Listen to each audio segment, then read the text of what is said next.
Welcome to another video on odontogenic tumors where we'll be breaking down ameloblastoma. For more such videos, don't forget to subscribe to our channel and check out our playlist on oral pathology and odontogenic tumors. So in our first video on odontogenic tumors, we had talked a bit about its origin and the classification where we mainly classified them into benign and malignant tumors. The benign were further classified into those that arose purely out of epithelium, the ones that arose purely out of ectomesenchyme, and the mixed ones which arose out of both of these. Now, ameloblastoma is a classic example of a benign tumor which arises purely from odontogenic epithelium.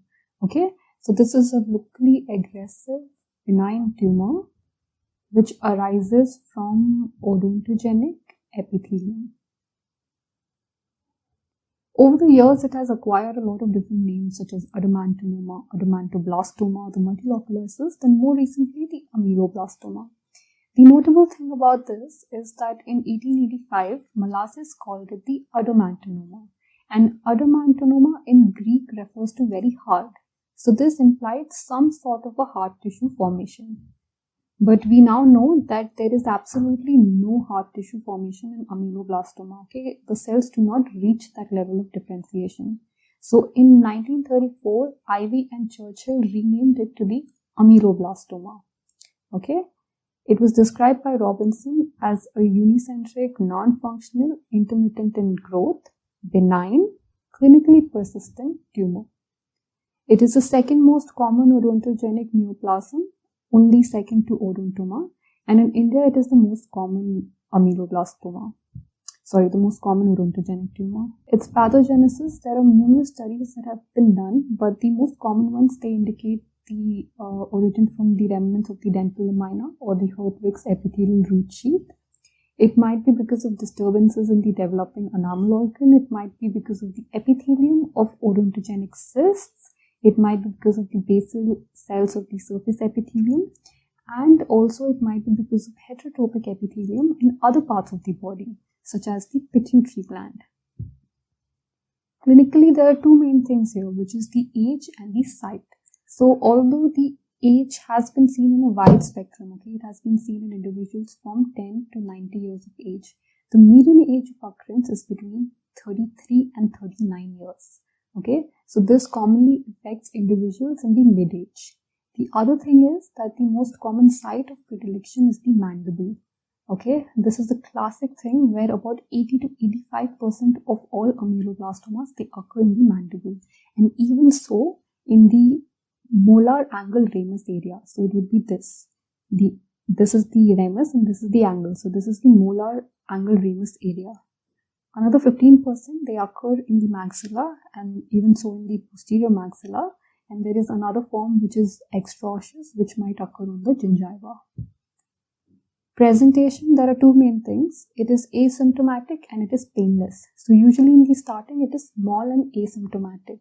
So it would be usually seen on a routine examination of the patient, or it would be seen during a routine radiographic examination.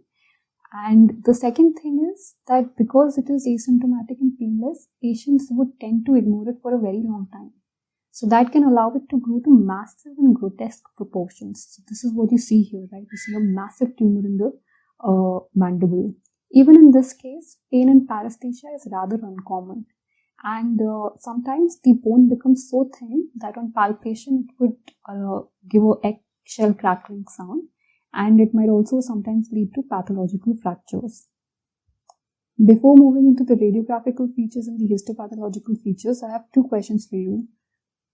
What is the most common region of occurrence of ameloblastoma, and what is the most common age of occurrence? In the radiographic features, classically it is a multilocular cyst, okay, and this is a very important Viva question as well as an MCQ question, which is the most common multilocular cyst.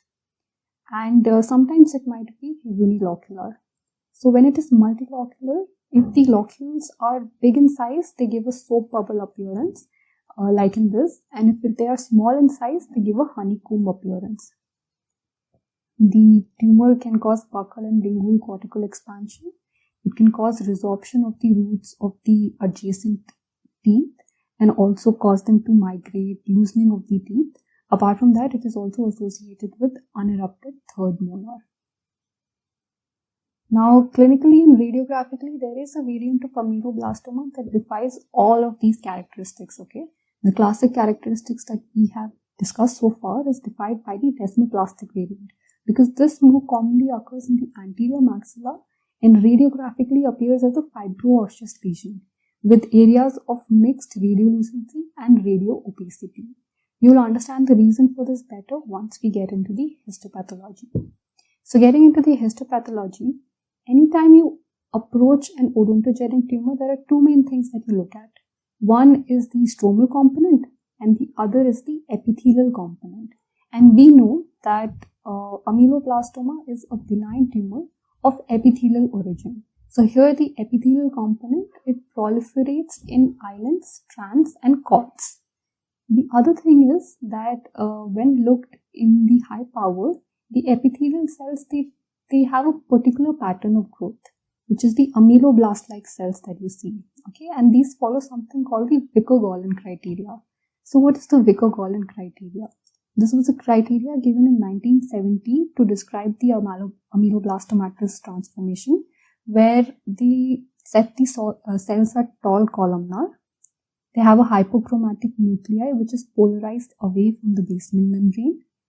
All of these nuclei, they are arranged at the same level, giving it a palisaded nuclei or a tombstone appearance. And there is the presence of a subnuclear vacuole formation. So even in this diagram, most of these cells, you can make out these are tall columnar cells.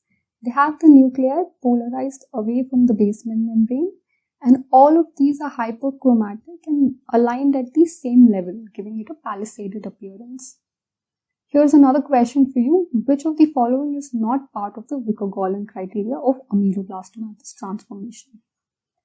So going back to our histological features, now mainly ameloblastoma, on the basis of histopathology, it is classified into 6 subtypes, which can be remembered by the mnemonic BAG-PDF. So BAG stands for basal cell, acanthomatous and granular, and PDF stands for plexiform, desmoplastic and follicular. Out of these, follicular is the most common variant. So let's start by talking about follicular. Now the follicular variant, or the simple ameloblastoma, it is the most common. And here the odontogenic epithelium proliferates in islands, right? So the main thing is proliferation in islands, as you can very well make out in these diagrams. The second thing is, when you look at these islands, you see that the periphery of this island, it is lined by ameloblast-like cells, right? So the periphery is lined by ameloblast-like cells. Again, we have already discussed their features. These are tall columnar cells with nuclei polarized away from the basement membrane. It is hypochromatic and palisading. The third thing is the central cells, right? So when you look at the central portion, these cells appear loosely arranged and polyhedral in shape. So these cells resemble the stellate reticulum, right? So this was apart from that, sometimes the stellate reticulum-like cells, they undergo cystic degeneration, right? So the tumor might have areas of cyst formation, or it might be solid, based on whether or not the stellate reticulum cells went under cystic degeneration. The next variant is the plexiform ameloblastoma. Now plexiform basically means network of plexus, right? So here you see the odontogenic epithelium proliferating in a network-like pattern. And this network-like pattern is composed of interconnecting strands of cells, right? So even in this diagram, I'm sorry for this diagram, I drew it a long time ago, but you can very well make out a network of interconnecting strands. Apart from that, between the layers, there is the presence of stellate reticulum-like cells, and again, there might be some areas of cystic degeneration. The next one is acanthomatous, where the stellate reticulum-like cells, they undergo squamous metaplasia into squamous-like cells. There might be sometimes be a formation of keratin, and you can very well see it in this diagram also. There is squamous metaplasia, and centrally you have the keratin formation. The next variant is the granular cell ameloblastoma. Again, there is some sort of a transformation in stellate reticulum-like cells, and this time it is into granular cells. So here you have these round cells with eosinophilic appearance. They are coarsely granular, and they resemble lysosomal aggregates, ultrastructurally and histochemically.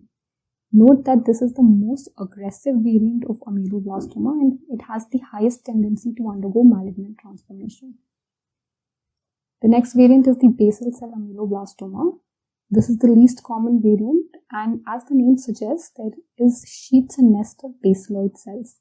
Histopathologically, it is very similar to basal cell carcinoma. And centrally, there is no steady reticulum which is present. The last variant is desmoplastic. Now, desmoplastic basically means growth of fibrous tissue or connective tissue, right? So, there is growth of connective tissue. The growth is so much that you see a dense collagen stroma which appears hyalinized and hypercellular. And because the growth is so much, it tends to compress the odontogenic epithelium. So instead of islands, you actually see strands and cords of odontogenic epithelium. A quick note on treatment and prognosis. The thing about treatment and prognosis is you see it in terms of SIR, right? So S stands for the fact that it is a slow-growing tumor, I for the fact that it is an invasive tumor, and R because it is recurrent in nature. So it is a slow-growing, locally invasive, recurrent tumor. Based on this, the best treatment option is local resection, okay, with 1.5 to 2 centimeters of surrounding bone removal. However, when you look at maxilla, you see that because the maxilla is more cancellous in nature, it facilitates better spread of tumor. So here what is indicated is radical excision. Apart from that, the other treatment modalities, they include chemical, electrocautery, curettage, and radiation therapy. So with this, we come to the end of the video. We have talked about the nomenclature, histogenesis, clinical presentation, radiographic features, the histopathological variants, and the treatment and prognosis. Thank you so much for watching and don't forget to subscribe.